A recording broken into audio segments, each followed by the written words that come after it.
Don't worry. I said this. I said not everybody needs a podcast. Not everybody needs to be hearing their thoughts. No. Not everybody needs. Look, a lot of things. I noticed this too. A lot of niggas start coming up with podcasts about relationships because they thought they was the next Kevin Samuels. Relationship gurus all of a sudden. This red pill community. How to get a girl to like you. You just pay her no attention. Nigga, you better get you some money. What? Get you some money. You could ignore a girl. Man, tell them the truth. Go get you some money, bro. Go get you some money. Here's why. Because after you busting up, you got to still go back to getting some money, bro. He said just ignore her. Just ignore her. You know, get yourself in the best shape of your life. You focus on yourself. Man, shut the fuck up. What? All right, yo. Welcome to Ivy Knows Best, man. It's your boy Lavish Rick here kicking with the supervillain Kush. What's going on, bro? What's going on? How we feeling today? Bro, I can't even call it for real. Just blessed to be alive. You know, blessed to be alive. But now, it's crazy because now that we're talking about blessed to be alive, let's talk about being blessed to be free. You know, what are we leading into here? I'm just saying, like, if there was any time to believe you could fly or be the world's greatest, now will probably be it. Or guess a lot of people ain't stepping in the name of love, huh? Yeah, I mean, especially if a woman needs love, they're not doing that either. Where's Christy at with the horns today, right? She is not here. Hit the fucking horns. We are in here. So check this out. Let's get straight to it, right? Obviously, y'all can figure out what the fuck we talking about, right? From the idea that we talking about R. Kelly and all this other type of shit. R. Kelly was sentenced to 30 years in prison, right? For a myriad of charges. We already know what it is, right? They in here for the long haul, boss. What's the long life? You know? And there's some people who don't believe that R. Kelly belongs behind bars for 30 years. I don't know how you don't assume that, but for better or worse, there's people who believe that. I'm not one of those people. You one of those people, Kush? No, not at all. Yeah. So I mean, I feel like I always tell people I personally don't believe that sex crimes or any crimes against children, those are like the two most unjustifiable crimes ever. Like even murder at some point is justifiable, right? In some cases to some people, depending on circumstances, what happened, right? It's no justification for no sex crime at all. I agree, especially when we start like, all right, here's my thing, okay? And I know a lot of times we do the whole Lavish Rick caricature and all that bullshit, and he says all type of fuck shit, and you know the supervillain is a thing and all that. But like in reality, I don't think either one of us ever. I mean, I've known you for a long part of my life. I've never known you to be that kind of person. I can say the same thing. You've never known me to be that kind of person. But we both know people who are like this, right? And the only problem is, and this is just me, nobody was feeding them the beast. Who was feeding the beast for R. Kelly? That's my question. That's another problem. How is it a racketeer in charge and he the only one? Yeah, like anybody else been arrested for this? Like, why is he going to prison by himself? Like, and now there's some women who were there who were older than some of the females. Like I said, some of the women there were teenagers or whatever the case is. I want to know where the parents who released their kids to R. Kelly. Why are we not? And I'm not defending R. Kelly. I'm trying to figure out why we're not locking everybody up in this bitch. Because obviously that's child neglect. I was having a debate with somebody one time, and they told me well, the parents didn't know. I'm like, bro had the same reputation since like 90 something. Yeah, like he was before married I to was elite. functional like that. I was like, at the end of at the end of the day, you traded your child in return for a singing career, which comes with money, which comes with fame. Like, you basically sold your child's soul. That's how I look at it. Yeah, you know what? All of that I didn't know. Like, I would never let my kid go stay with nobody that's known for that. Like, come on now. Yeah, I mean, I can see that. I wouldn't do it either. I don't think that we would be talking about the same things if we were talking about a regular person here, right? If we're talking about me or you, if we're talking about any person, we're not talking the same shit. We're talking like, damn, bro, you a rapist, nigga? Like, you did what? Exactly. Now, we're not asking these questions because, okay, obviously I went out and I sought those people out, much like Robert obviously did. But the sad case about R. Kelly is that he had parents feeding him their children. And I'm saying if he got 30, the parents should at least get 15 of those years. Mm-hmm. Ask those children who took them to go meet R. Kelly. If you met R. Kelly after he had that sex tape scandal the first time and you decided, hey, it'd be a great idea to leave my teenage daughter with R. Kelly. Michael Jackson couldn't watch none of my kids. Give a fuck if one. Don't care if they was one. Not even one of them. I don't care if they was black kids that he was. I don't care how many not guilties they threw out. Michael, you was paying people, bro. I'm not even about to fuck with that. Like, you can't even sell me. You couldn't sell me the idea.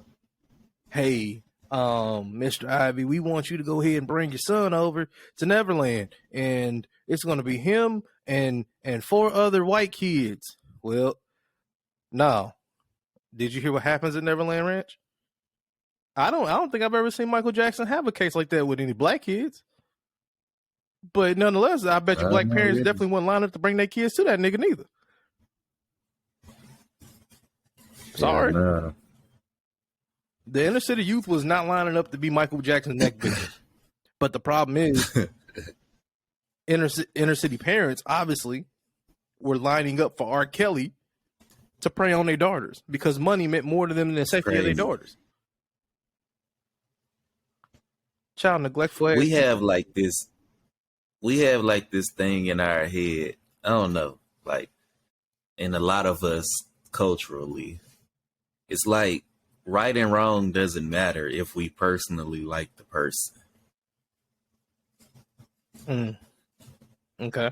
It's crazy. It's sad. Like, we'll talk down on somebody going to college because we don't like him as a person, but we'll praise the person who just caught 3 murders and support him all the way to the end because we like him as a person. Mm-hmm.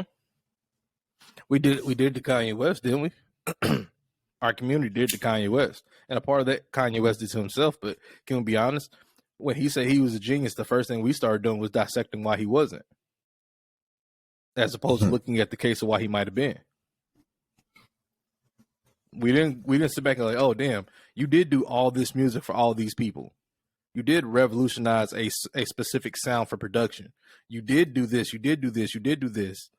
You do have 10 of the most influential songs of all time that you had some kind of production value on. We're not talking about. We're looking at him as a person like, oh, we don't like you. Why? Because you vote over here. You said this. Nigga, I don't give a fuck about none of that. Ain't none of that got nothing to do with the fact that you're a fucking musical genius. But we do that, and it might be just within people, really. I mean, I don't want to even just go with our specific community, but within our specified communities. For anybody out here who's acting like they don't know what we're talking about our black communities or our urban communities or our communities that are other than the majority. Excuse me. They're minority. I almost mixed that together. But the minority communities, generally, man, we have this thing where we start tearing each other down as opposed to really lifting each other up once we start really looking at or hearing somebody talk about their own abilities. And it never made sense on why. Because they make sure narcissists. We've been through this. You know what I'm saying? Acknowledging your own ability makes you a narcissist, which it really doesn't. I told somebody this. I said, look, Steph Curry is the greatest shooter in NBA history, 3-point shooter, right? Yeah, numbers. Everybody on planet Earth can agree to that, right? Mm-hmm. All 7 billion of us. So I told somebody, I don't care how cocky, how brash he may sound. If he come out and he talks shit about how he can hit this shot or hit that shot or his ability to play basketball, I don't care how he sounds about it. That is not cockiness. That's not arrogance. That's him expressing his ability of something that he can actually do and that he's actually the best at. Right. I'm just bringing attention to something that you might already know. This is why I always tell people, right? I said to people, right? All right. Why name your show Ivy Knows Best, bitch? Because that's what I feel, right? We know I don't know best, nigga. I know what's best for myself. Sometimes I don't. But that's me just talking to you and bringing you into my world, right? That's not me stating something that's an actual statistical fact or something I can prove. I can't prove that I know best. Yeah. Nobody can. Like, I can't prove none of that. But if someone is sitting there like, hey, I've sold 10 million records in a year, right? When the next person sold 6 million, I'm probably the highest. If I'm the highest selling motherfucker in the world at that point, if I sold 120 million in a year and you sold 80, how can I not tell you that I sold 120 million? The numbers are there. Like what am I supposed to reference? Like I can't tell you what I think about myself. That's crazy. But we always preach that self-belief is okay, right? It's okay for you to believe in yourself, but it's not okay for you to believe in yourself out loud. They say people don't like you till you start winning, so they really hate you then though the most when you start winning. For real. Let's go back to sports. Let's be honest right quick, right? When did people start hating Floyd Mayweather?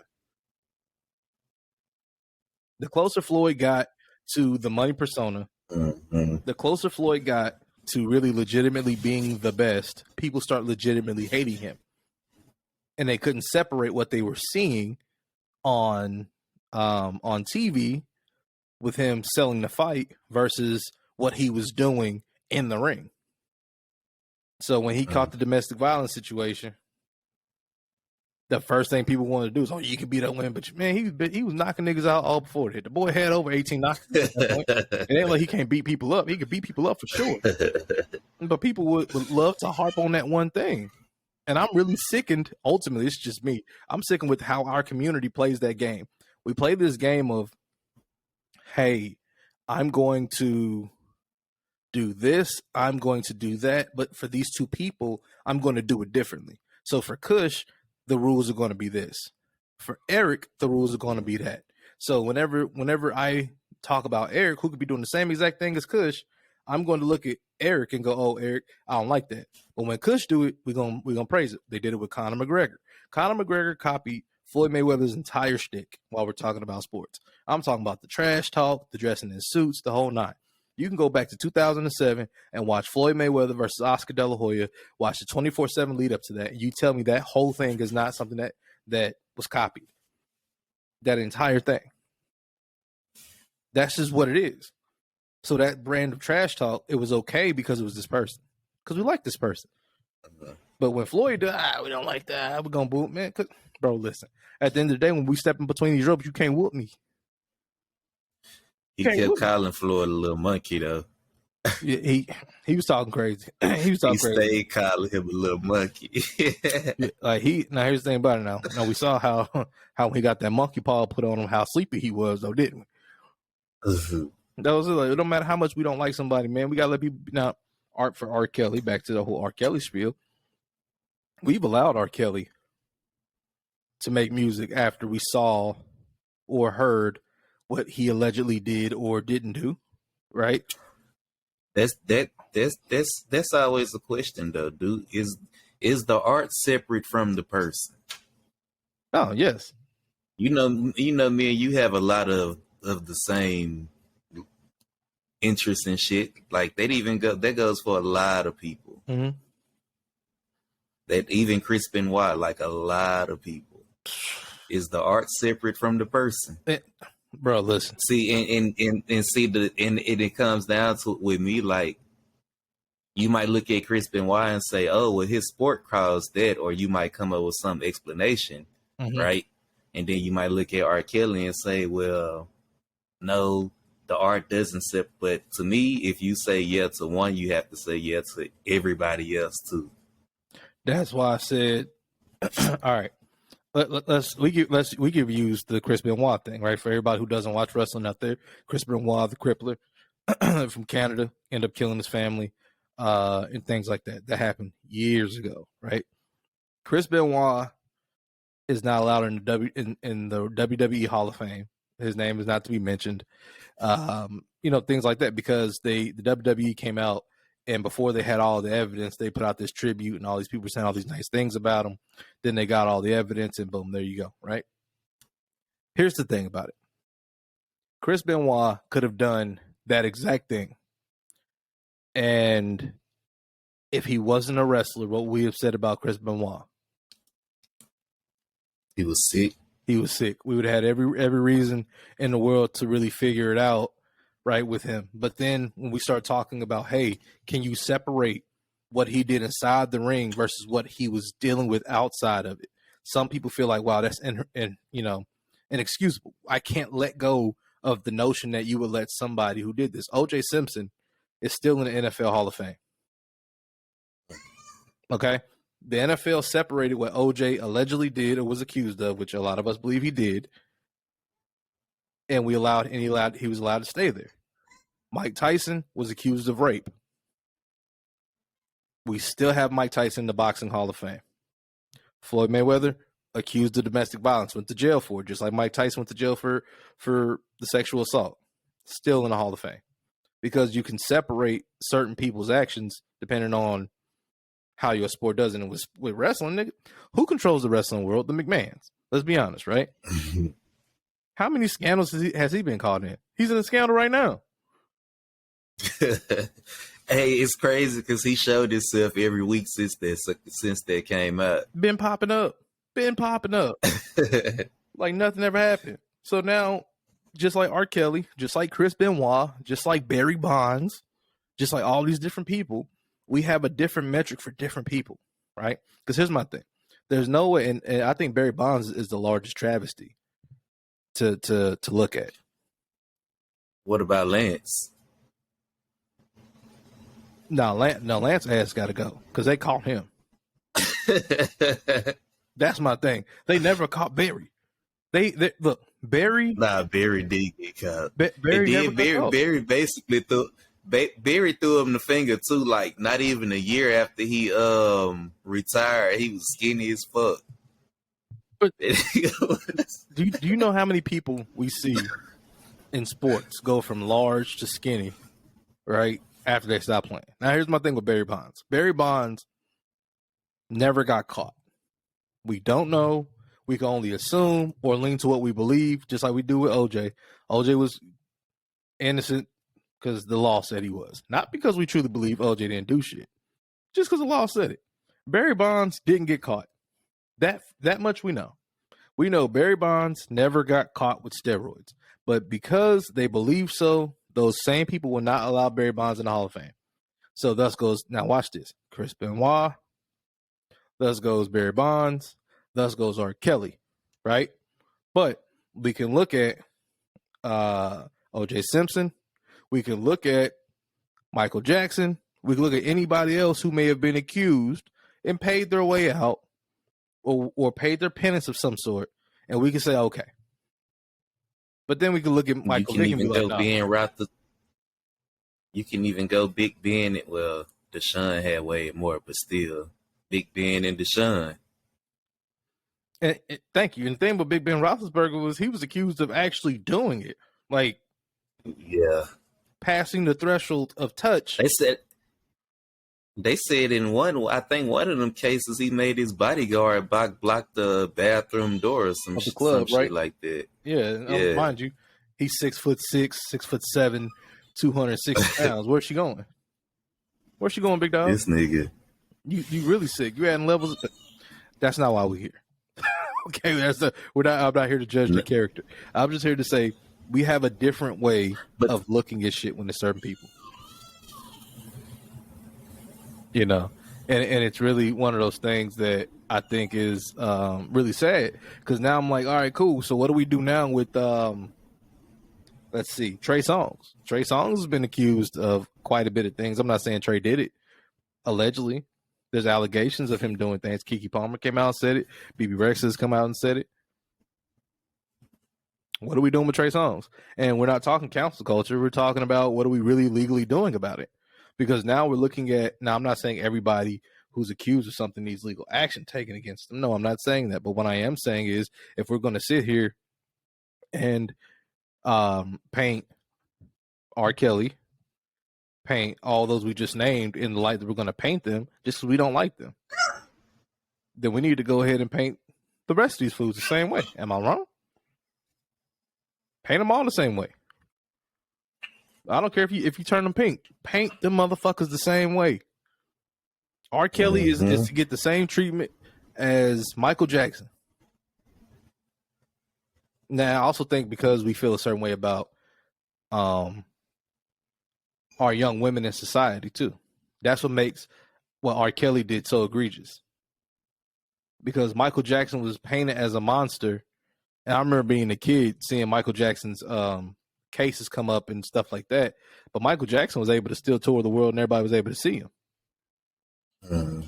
R. Kelly got put in prison. Niggas, they ain't dance at Michael Jackson was dancing outside the courthouse, making everybody happy. So, you know, R. Kelly, I think the difference being with R. Kelly was probably more so who he had done it to.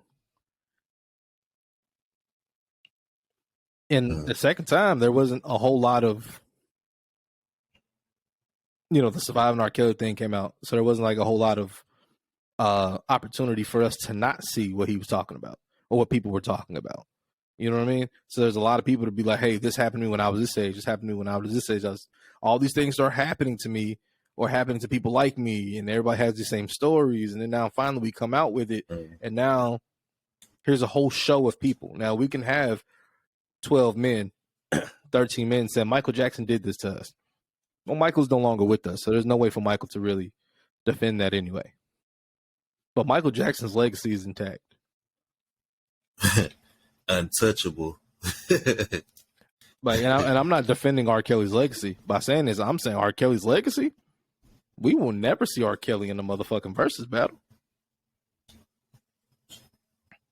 Even though I feel like he scraped a whole lot of motherfucking people. He would get a whole lot of people up out of there. But the reality is, that's just it. But I also feel like they don't lock him up because he's getting ready to tell him somebody. He is where he need to be though. But I'm just saying, if he gets treated like that, everybody else who in the same boat to do the same shit need to be treated like that as well. Thank you. I mean, look, that's the message. We could actually have a really good deep dive into something right quick, because I also think that because I don't want to spend all this time like knocking R. Kelly, but why hasn't everyone in this Epstein report been locked up?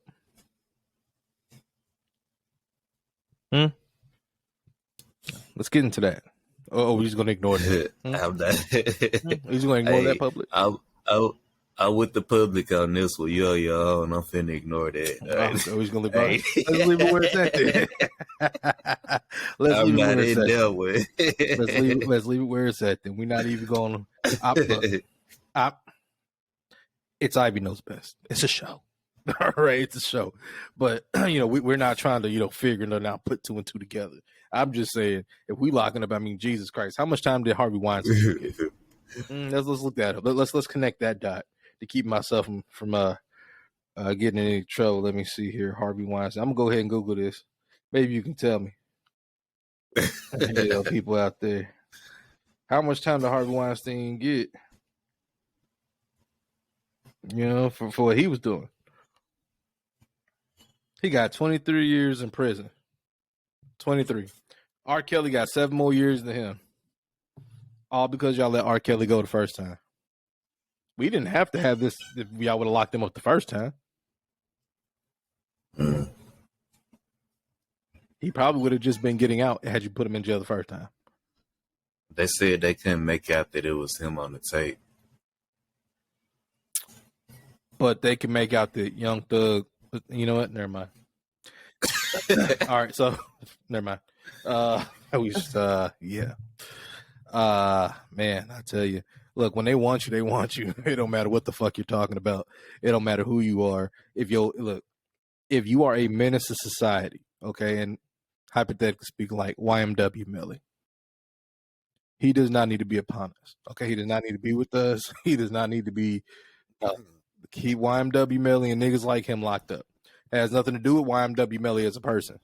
It has everything to do with the way that YMW Melly was accused of killing the people that he killed. Wow. And then riding around in the car with him for hours, they say. Yeah, why in the hell would I want you out here on the streets with us?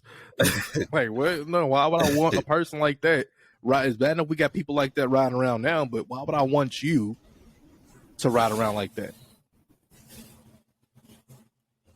Like, what the fuck? What's wrong with people?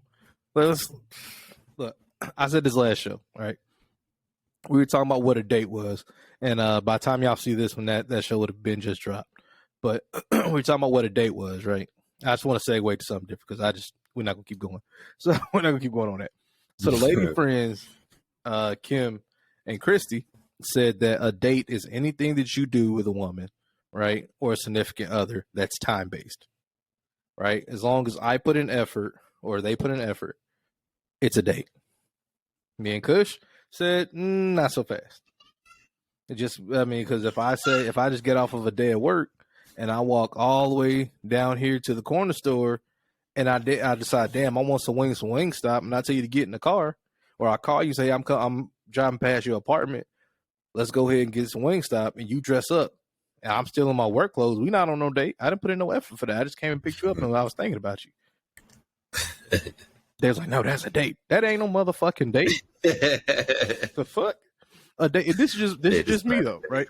I don't care how long we take. I don't care how many times we touch on that, because I think it's fucking crazy how differently we think.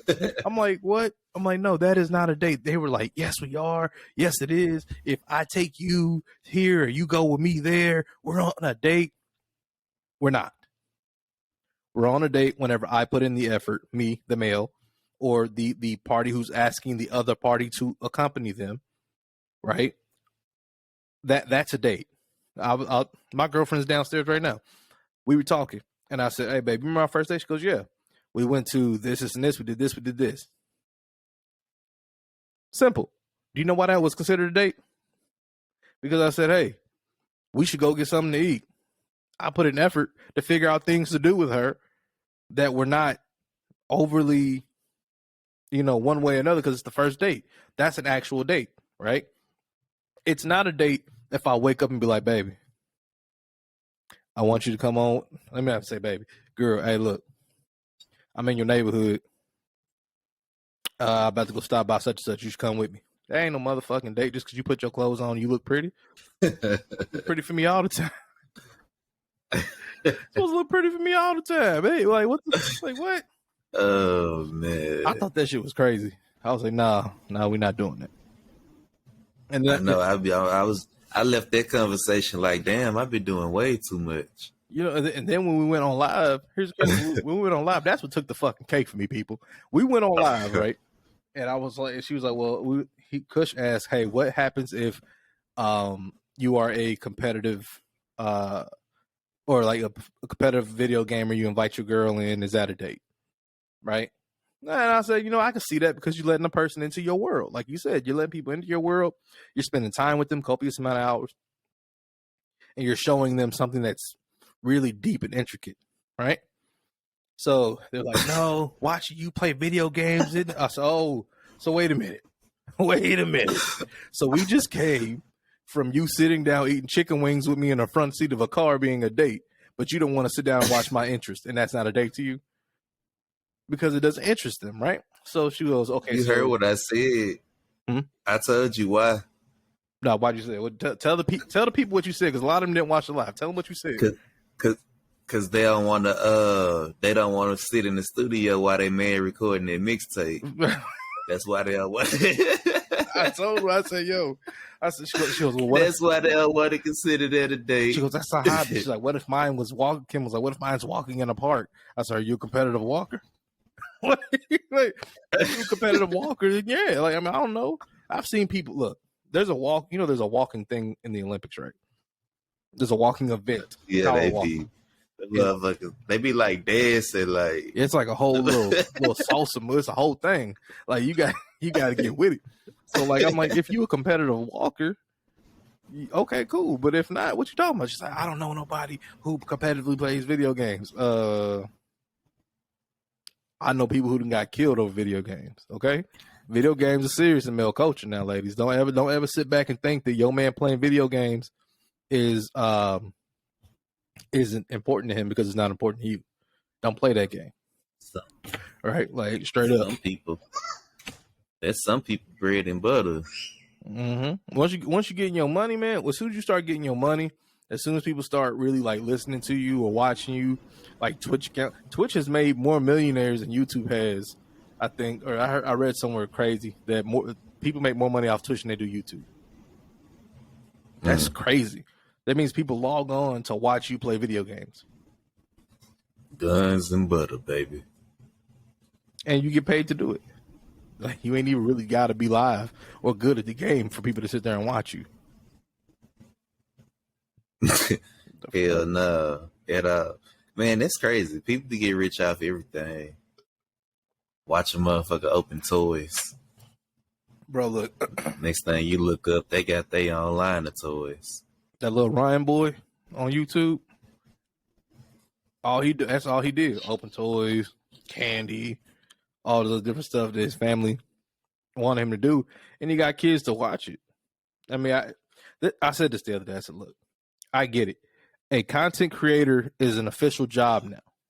Okay? Because people really do pay to watch you do things. They pay to get near you while you do them. They pay to watch you, whatever, like shit. Like, hey man, I'm gonna go ahead and I'm gonna detail these socks. You know, there's probably 100 motherfuckers out there who want to watch me put on socks. 50 got a foot fetish, and the other ones really care about the fucking sock. Okay, and I'm gonna make money off all 100 of you motherfuckers. But then I gotta really keep you engaged. Like people think the podcasting is like, oh, okay. You turn on the camera and you start fucking talking. No, it ain't that. This shit is hard. This shit is not. It's not that easy. You're not only competing with. What you say? It's hard right now, just doing it. Just thinking of shit to say right now at this moment is hard. Like nigga, you don't know what I went through last night to come up with this episode, right? And then you get like 10 people. But here's the thing. I said this. I said, look. All right, I can't sit here, conversate with you the same way I would conversate with you off of here. It's a variation of it. Not at all. Right? Yeah, like I can't say everything that I say to you, and you can't say everything that you say to me off of here, right?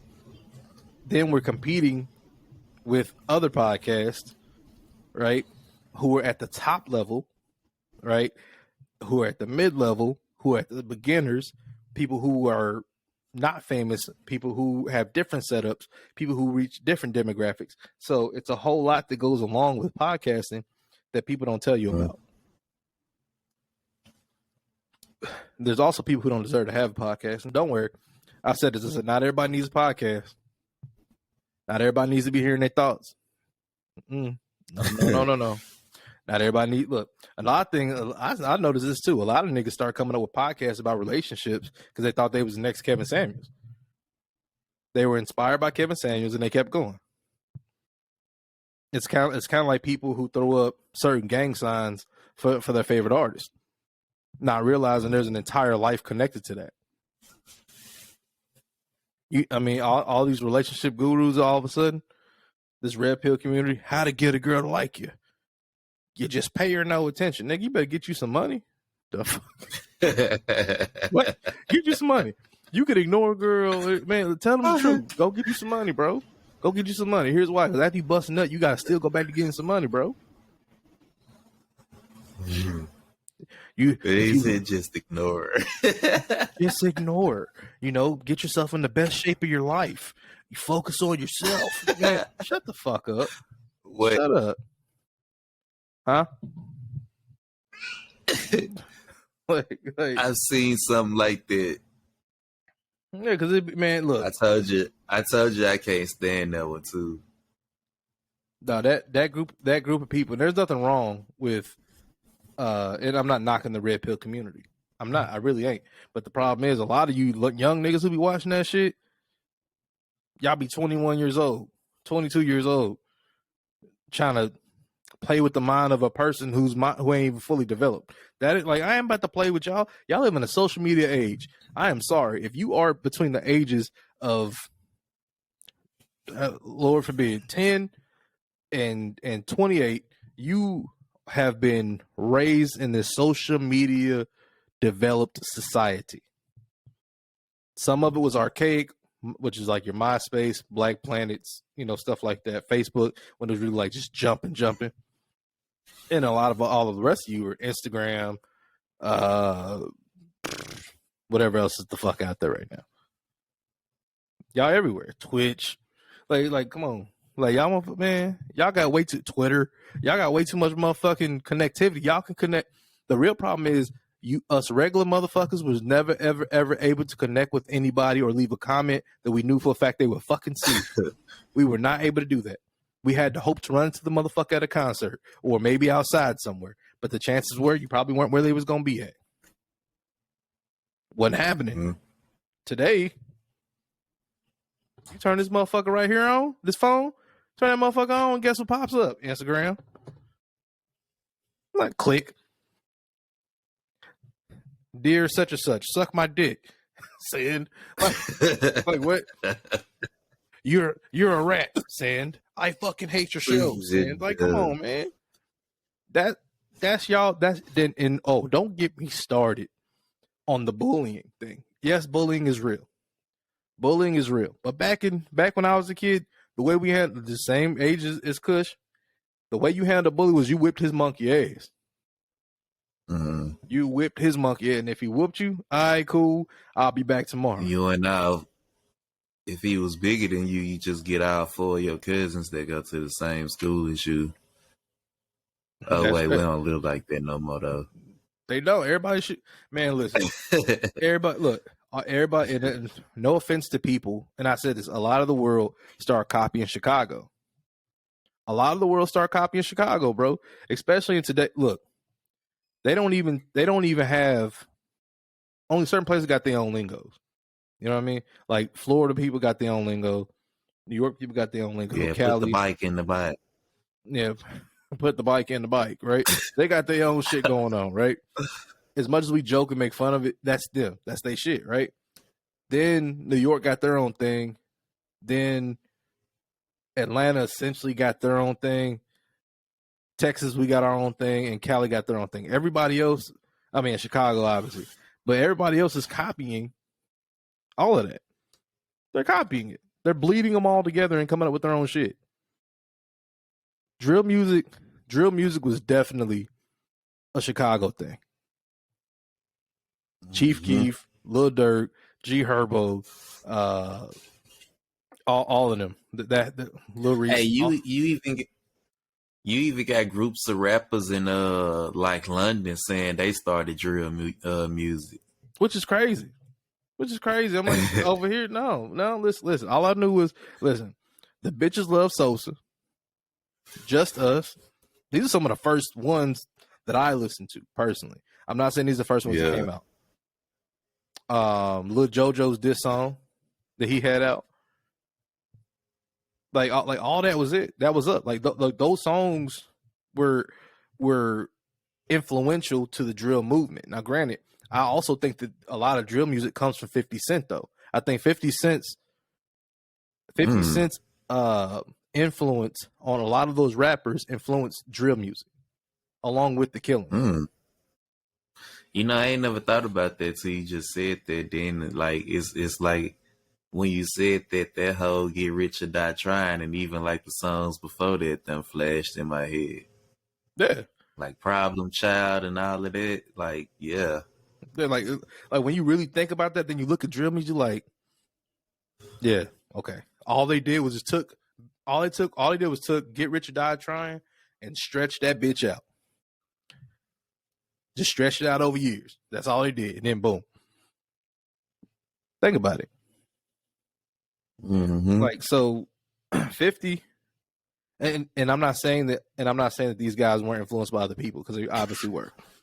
But in reality, back in the day, they used to rap about the shit they did, and they never really had to live it. They just had to tell the story, right? Which is why I think when you start thinking about like the Baby and the King Vons and people like that who are rapping the shit that they're actually doing, people start getting super duper like wrapped up in that. Like, oh, that's not how we do. Shut up. Shut the fuck up. Shut all the way the fuck up. Let them rock how they gonna rock, because that's they shit. That's where they come from. That's how they are. That's how they, you know what I mean? That's how they do business. I could never tell Lil Durk don't rap about what you rap about. G Herbo don't rap about what you rap about.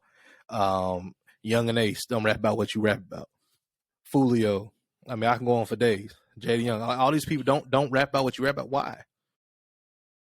This is what's popping right now. But y'all, not our age group, not the 30 pluses. It's the actually let me take that back. It is our group. Our age group is probably a piece of that too, because instead of us taking care of what we were supposed to take care of, we allowed ourselves to get drugged down. You know what I mean? We allowed everybody just to kind of live the shit that they were talking about. You know what I mean? I think that really kind of was really the fucked up part. So we need to go ahead and take some responsibility for that. Yeah, so that's our fault, man. That's our fault as elder statesmen for letting that shit rock the way we did. So that's on us, really. But I mean, when you really look at that shit, that's just the type of shit they be on now. They own that shit because we let it be that. And they was gonna kill anyway, so ain't shit we could niggas was gonna kill regardless. I about to say, ain't nobody will play with them little niggas like that anyway. No, like now I've never. Now, don't get it wrong. They trip. I remember back in the day, you get in a fight with an older nigga, and that's that, right? That's as far as that kind of went. They weren't trying to smoke you. That wasn't it. Now they trying to smoke you because they know for a fact you trying to smoke them. I ain't never seen like a 15-year-old, 16-year-old really be trying to kill shit. They really be trying to, like put niggas away. They're not joking. And then they trying to get anybody close to you too, not even you. Yeah, and then on top of that, playing. And the code is so different. The code in today's street life / music / whatever the fuck they got, they killing women. They killing kids. They what? I saw some dude shot a kid because the kid saw him commit a murder, and the kid was gonna tell him. Kid was 5 years old. Yeah. Like, the fuck is going on with y'all? Like, but then I think that's just the way the world is nowadays. So, hopefully that shit get better. I don't know. Maybe a lot of people like to argue that it been like that. We just didn't have access to media the way we do. I'd be like, nah, I don't think so. I don't never because it's not even it's not even like, because even on a local level, it's like that everywhere. Yeah, it like certain cities just got like certain pockets where it happened, or they be spread out to where it don't look like it's a bad area, but it happened everywhere. Yeah, I'll be honest with you. Don't get it wrong. I think that crime existed everywhere, but when they be like, niggas been killing since the 80s, nigga. No, not like this.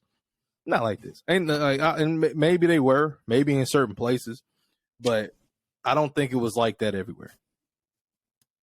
They be trying to, like, the different cities be in competition now. You be seeing it. Like, they be trying to be the highest. Yeah. Like, why? I don't understand. Like, why? Like, All right. I said this on one of our, I think it's our last show. I said Baltimore is one of the most grittiest places I've ever been in my motherfucking life. Just hard nosed, tough ass town. Shout out to Baltimore. Like straight up. So the shit that places like Baltimore, people from their experience, I can see if they were like, hey, yeah, we've been having this shit going since 80s, 90s. Same thing with Cal, same thing like pockets of Cali and South Central. You know, pockets of Miami, pockets of Houston, pockets of Dallas, like all these different little places. Some places in New York where like shit like that's going on. But then when you start seeing, same thing with Chicago, but when you start seeing the rest of the world start adopting it, that's when it starts being like, what the fuck? Like, are you serious? Like what? Like some kid in Nebraska did what? They say it's gang culture in fights and murders in Canada now. And I think like 10 years ago, Canada would have like 3 deaths by gun per year. By guns per year. You know, I say this all the time too, right? Gang culture, right? We ain't talking about people who are indoctrinated in it the correct way. When gang culture starts going places that it's never been, right? And it's far removed from its roots, or its traditional roots, you get a whole lot of different shit going on. You know what I mean? Like if you from this gang that's located in Oregon, right? But they set up a chapter all the way in South Carolina. That's completely, and you join that gang in South Carolina, bro. That's what? Like that's so far removed from what may be going on essentially with that gang over there, right? So a lot of people. That's why I think that's why a lot of people like adopting to the cliques now. Yeah, because you're not like and I'm not gonna pick this specified gang, but if you are Rolling 60 Crip and you ain't never visited Cali, people are kind of like, well, Rolling 60s is big. They everywhere. They're one of the biggest gangs in America. If you were a gangster disciple or a vice lord or anything, blood or whatever you want to be, whatever gang you are that comes from a specified place, the connections have to still be there, right? So this is why people be looking at gangbang a little differently. But now everyone's joining into cliques. Like you said, now it's, oh, I don't care what color you wear, nigga. They fuck about that, nigga. Like now you're enemy. Like bro, I don't think I've ever seen something so weird, because I think the gang culture that we're probably raised on is like, all right, we know for a fact what the mainstays are in gang culture, right? Things that are bigger than everybody else. So we know, if you wore this bandana, you was that, or if you wore this, or you put your shit on this side, or you did that, all that played a part, right? Now I don't know who the fuck, you don't know who's who. Everybody's everybody, man. They be fighting each other and shit. Man. Like they rep the same set, but they're in different cliques type shit. I don't know. And that gets really weird. And I feel like infighting has probably always been a thing, but it's just like so big now. It's like, oh, I'm a Crip. Oh, okay, cool. Well, I'm a rolling 90. Oh, okay, cool. All right, you a neighborhood Crip? Yeah. Oh, but I fuck with this nigga Lil Tone and them. No, I don't know about these all made up names. I know I kick it with little glasses in them. I'm part of the glasses set. Oh, nigga, yeah, me, I'm part of the sock set, nigga. You know what I mean? Like, yeah. Like, so y'all part of a set that has a set inside of a set. Like, it's just so much. This is why it's called politics, because it only makes sense to people who are actively doing it. It's like it's like the joining the gang now. It's just like the internship. You got to get accepted by the clique to get the real job. Yeah, you really want to know? You really want to know who getting smoked for real? Come on outside right quick. You got to hang out over here for a little bit to see what's going on. And this is why I'm glad. I'm glad that I'm an adult. Okay, because if I was a teenager in today's society, I would never get the grassroots experience of any type of gang culture, loyalty, anything. Because everything's based off money, and it's more widely pushed out now that you can be a person who can get involved in this stuff and tell on people. We've already said on here, snitching is not something that goes for regular people. If you are a civilian, you are not a part of, any kind of gang. You're not represent anything but yourself, that's just what that is. It ain't nothing else. That ain't nothing else. But as far as if you were an active person, you could legit walk up and be like, it was the super villain. And be back on the street the next day like nothing ever happened. Because music has made that okay. Media has made that okay. We've had big, large-scale gang members or big-time gang members like Whack 100 come out and say, hey, 6ix9ine ain't a snitch. But 6ix9ine was just a non-trade blood for the better part of the year, which means that he accepts everything that comes with it. That ain't like he was running a t-shirt business and that's another example of if you like the person or not. Yeah, selective. They call it selective politicking. I think something like that. Selective politicking. Like I'll be honest with you. This shit is look. If you are a father or a mother, and let's say hypothetically speaking, you join the gang, making sure your child grows up correctly should be what you're worried about. If you choose to gangbang after that, it's whatever. I'm not going to say that gang members can't raise productive children. I'm not saying that. What I'm saying is eventually that life does not lead you to a productive life cycle for your child. It doesn't. If you've already seen the pitfalls. That life completely different in today's world too. Yeah, so like you can't set them out here with this honor code, right? From the 80s and 90s, right? And then go, here you go. That's not what's going on right now, which is why the young and the old have such a distinction or a separation that really fucks shit up for everybody. And I'm an active nigga. I don't give a fuck what you bang, nigga. What? Let's get some fucking money. I don't care, nigga. So, you know why? Because I've seen YG and DJ Mustard get together. Right? They're both Bloods with Nipsey Hussle.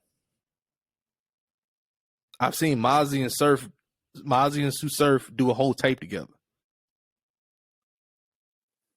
I mean, no shout out to the Stink Team, but they had their own shit going on. They was like, nigga, nah, it's us and everybody else. Mm-hmm. In the store. So everybody. Once again, that's their version of doing things. But everybody else, I can get money with you. I'll be honest with you. I ain't never seen GDs get money with BDs though. And that's the craziest out of all of them. You would think they would get some money together. Yeah, I think like outside of, like I said, when you think about Lil Durk, all these alleged gang members, right, from one side, and FBG Duck and all the other ones from the other side, you would think eventually somehow y'all would figure out a way, or have had figured out a way to get money. I mean, if the Bloods and Crips could put it to the side, and they've been doing it since the 90s. Y'all been doing this since, longer than the 90s. They've been doing it since the 70s. The 60s and 70s. I mean, I'm pretty sure y'all been doing it about the same amount of time. Y'all can at least figure out a way to get some money. But that's how deep rooted that shit goes. So I'm like, nigga, how does that make sense? You make $100 million and you still can't fuck with a nigga from over there. What? What if he got $1 million idea? They politics way different. It's way too deep, man. That's why I stay out of that type of shit, man. Fuck that. Listen, I'm Lavish Rick, and I do business with everybody. And the story. All right. I don't need to be this super duper tough guy who don't want to do business with this. And nigga, shut up. Shut up. You know why I say that? Because look, if I was at home, that type of shit matters, but the older you get, the more removed you are anyway. Because these little niggas You would have did business with Suge Knight? Yeah. Why would I do business with Suge? Yeah, I mean, is there money involved? I'm not about to sign. I ain't about to sign no deal with Suge Knight. Like, you know what I mean? I ain't fucking with it. Like, we could do business like, hey, bro, I got like 2-3 songs I want to do. He gonna fuck around and figure out how to make you owe him. Hey, so remember the 3 songs you did for me? I'm gonna need 10. Like, what? Like, how we go? Where the other 7 songs come from when you sign that paperwork? You know, there you go. Yeah. But other than that, yeah, man, listen, y'all keep y'all head on the swivel out here because that shit is dangerous as fuck. And ladies, definitely stay away from these R. Kelly type of niggas, and let's stop selectively choosing who we want to treat. However, let's have the same standard rules for every fucking body. All right, if you touch kids, that's boy or girl, you're trash. All right, you need to be under the jail and or Garbage. dead. Like those are the only options I really have. Under my law, it would be under my law we would pass your ass back to the family. Yeah. Oh, guilty. All right, go ahead and shackle them up. Here y'all go. Put them in a room. You got however many days. Right. If you let him, what you do. if you let him live within the next 3 days, he will be freed back to the street. In which, by the way, I would definitely then release the paperwork to every gang and hood in the world, so you wouldn't be able to go back to any neighborhood or place. Your life would actually be almost as bad as prison would. I mean, that's what I would do. But yeah, man. Like, so yeah, let's definitely protect these children because R. Kelly is one piece. We still didn't lock up the parents. We still, like I said before earlier, we didn't lock up the parents. We didn't lock up who was feeding him. We didn't lock up the executives who probably knew about it. We didn't lock up the producers who knew about it. We didn't lock up, man, all y'all people who watch this nigga do this shit. All y'all who watch these motherfuckers, you know, fuck over different people and hurt children and hurt women. And come on, y'all better than that. All of them. Woody Allen still kicking it somewhere. Like all of them. You know, man, raise that female, man. Boy, what? If that is not child trafficking, I don't know what is. From the beginning, he probably was on the Epstein list. We agreed not to talk about it at the beginning of the show. He groomed her from like what, 4? Like she was like 4 when he met her, and they still married. Crazy. No, it's a sick word, man. And I know for a fact I said we weren't gonna dip. We weren't gonna dip too far, but I still got a little something extra for these motherfuckers too. Because there's another group of motherfuckers I'm sick of. Okay, I'm sick of the motherfuckers who sit here and act like they like the world don't exist outside them, right? Like acting like, okay, this is just this. When your addiction is that bad that nothing else matters. Just that only. I said I watched the Ted Bundy tapes. I watched the tapes with John Wayne Gacy, and both of them had an overwhelming issue. And their issue was neither one of them were ever sorry for what they were doing because the moment was bigger than the people. What they were feeling was way bigger than who they were hurting. So John Wayne Gacy killed all those men because he had homosexual desires within himself. He was a closeted homosexual. He would have sex with some of these men, then kill them for being homosexual. That's because you discuss it with yourself, bro. How you mad at them for being open and honest about who and what they are? You killed them for that because you're not open and honest with who you are? That's a problem. Other dude, I don't know what the fuck his problem was. He was just killing women like a Ted Bundy was just tripping. That motherfucker was just killing women for nothing. Yeah, they said he was like attractive and was able to get women and shit. What they said is how he got them. So yeah, I don't know what his issue was. I know they say like Ed Kemper was like socially awkward. Yeah, like think about this. Like and his mama treated him like shit too. They say. Like look at David Koresh. Let's use David Koresh for example. David Koresh was super duper. Him, Jim Jones, and all those other crazy cult like figures were like fucking charismatic, and people loved them, and they were easy to talk to. They were super duper manipulative in their abilities, right? But then, we come to find out these niggas was really like straight up nuts. They were nutcases, right? Then we look at these other serial killers who just killed just because, and a lot of them were equally charismatic, super charismatic. A lot of people didn't know wouldn't have assumed that John Wayne Gacy was kidnapping dudes, killing them, and burying them in his fucking house or under the house somewhere. I said he was the best clown in that county. Right? Like, it was just like come on. I think he was in politics too, huh?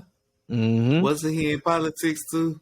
He was involved. He was involved in politics. This is the craziest part about it. He was married, involved in politics, and he was a clown on the side. There's so much about these people. I used to be that talking motherfucker, now I stay quiet. See, this my real life, it is writing and I stand by it. The shit these niggas rap about is lies, it's falsified.